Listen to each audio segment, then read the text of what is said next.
Okay, our next guest has a passion for taking care of our minds, and she's written various books on the subject. Chrissy Regan is here to tell us all about what a wellness mindset means. It's great to have you on Ticker, Chrissy. Good to see you.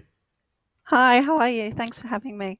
Absolutely. Where are you based in Australia at In the moment? Townsville in North Queensland. Oh, beautiful. How's life in Townsville? Well, it's safe, relatively COVID-free, thankfully, and we're enjoying spring now. So thanks for having me today. Absolutely. How are Good to you in have you. Melbourne?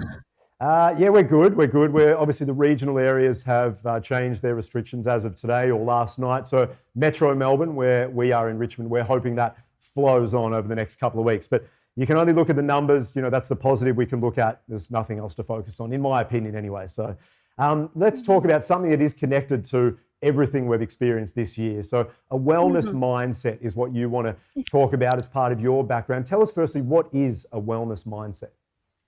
Well, a wellness mindset is making decisions every day, week, month, or year that focuses on your mental health, your physical health, as well as your emotional health. And it's adopting a mindset that enables us to live from a point of wellness as opposed to a point of illness.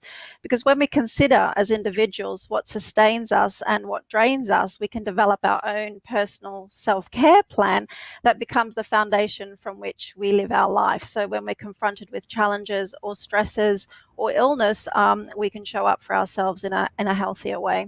No, great. That's really well put. One thing I was just thinking of before we get stuck into the rest of what we want to talk about, why do you think some people don't know enough about, how important a wellness mindset is for them? Like in your experience, what are some of the main barriers to people who just go, I know what wellness is. I need to work on that. I need to focus on it. Is it just because we're like so busy at the moment and there's so much going on? What's your experience been like? I think so. I think modern life keeps us on a hamster wheel until we get spun out the back, essentially. So Yeah. we tend to, we leave university, we go into work, we become very productive in our career. We then might start trying for a family, and it's only kind of later, a little bit later, then we start to feel burnt out, exhausted, and questioning. Tend to be in our late 30s, 40s. What am I doing? What is all this for? My health is suffering, and I don't know where I'm going next. And so that's kind of a core foundation of what we need to reverse engineer in order to get back to a healthier point in our life. And there are a lot of books out there on the subject of self-help and wellness and health. You've written some, as I mentioned in the introduction. What makes a good self-help book, do you think?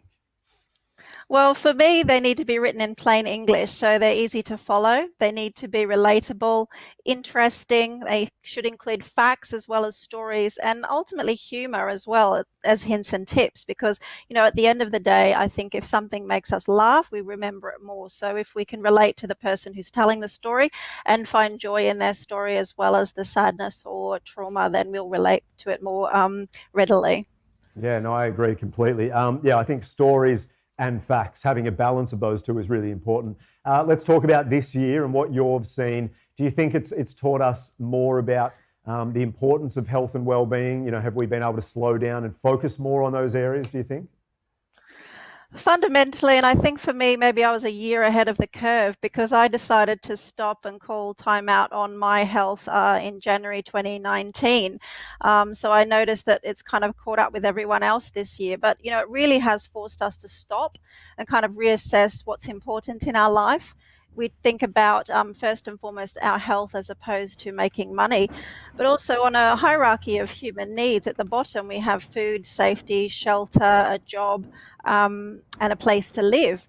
But more important for well-being is, our sense of self, our self-actualization, our connection to others, and our need for kind of personal growth and fulfillment.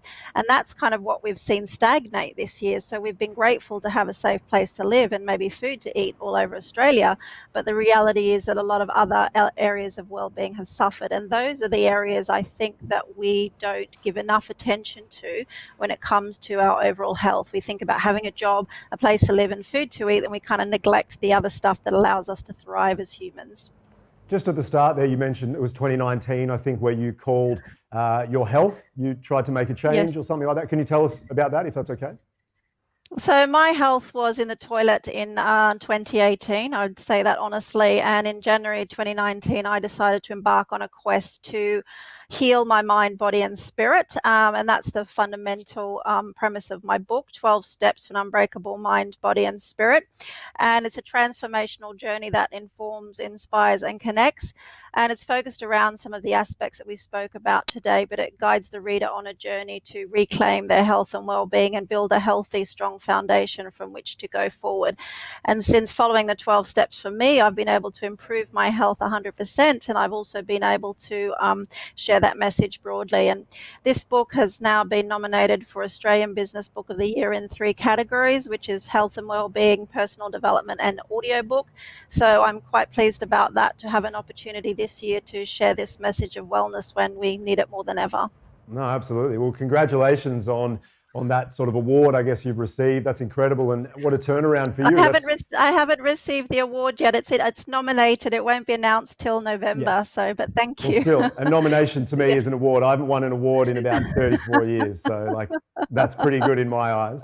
Hey, just finally, if you were speaking to someone out there who's maybe suffering at the moment, or even if they're not, they just want to learn more, what are some of the simplest things that we can do to improve overall health and wellness at the moment? Thank you for asking. So the top 20 tips are at the back of my book, but just in a nutshell, the key things really are: we can move our body for 30 minutes each day. We can prioritize sleep. 7 to 8 hours per night is critical to health and well-being. We can resist the urge to be busy, and we can slow down. We can notice the world around us and appreciate our connection to others. We can nourish our body with fresh food. And we can learn to manage stress and build a healthy foundation of sustaining habits. And, we can stretch and meditate daily, simple and free to do at home. We can be mindful of our thoughts, feelings, and emotions which drive our behaviors. And we can be grateful for fresh air, water, nature, our family, and friends. And that's the fundamental thing. Great tips, great tips. Thank you so much for your time and your honesty, your story today. I really enjoyed having a chat. All the best with it, and hopefully we'll talk again soon. Thank you so much. Bye.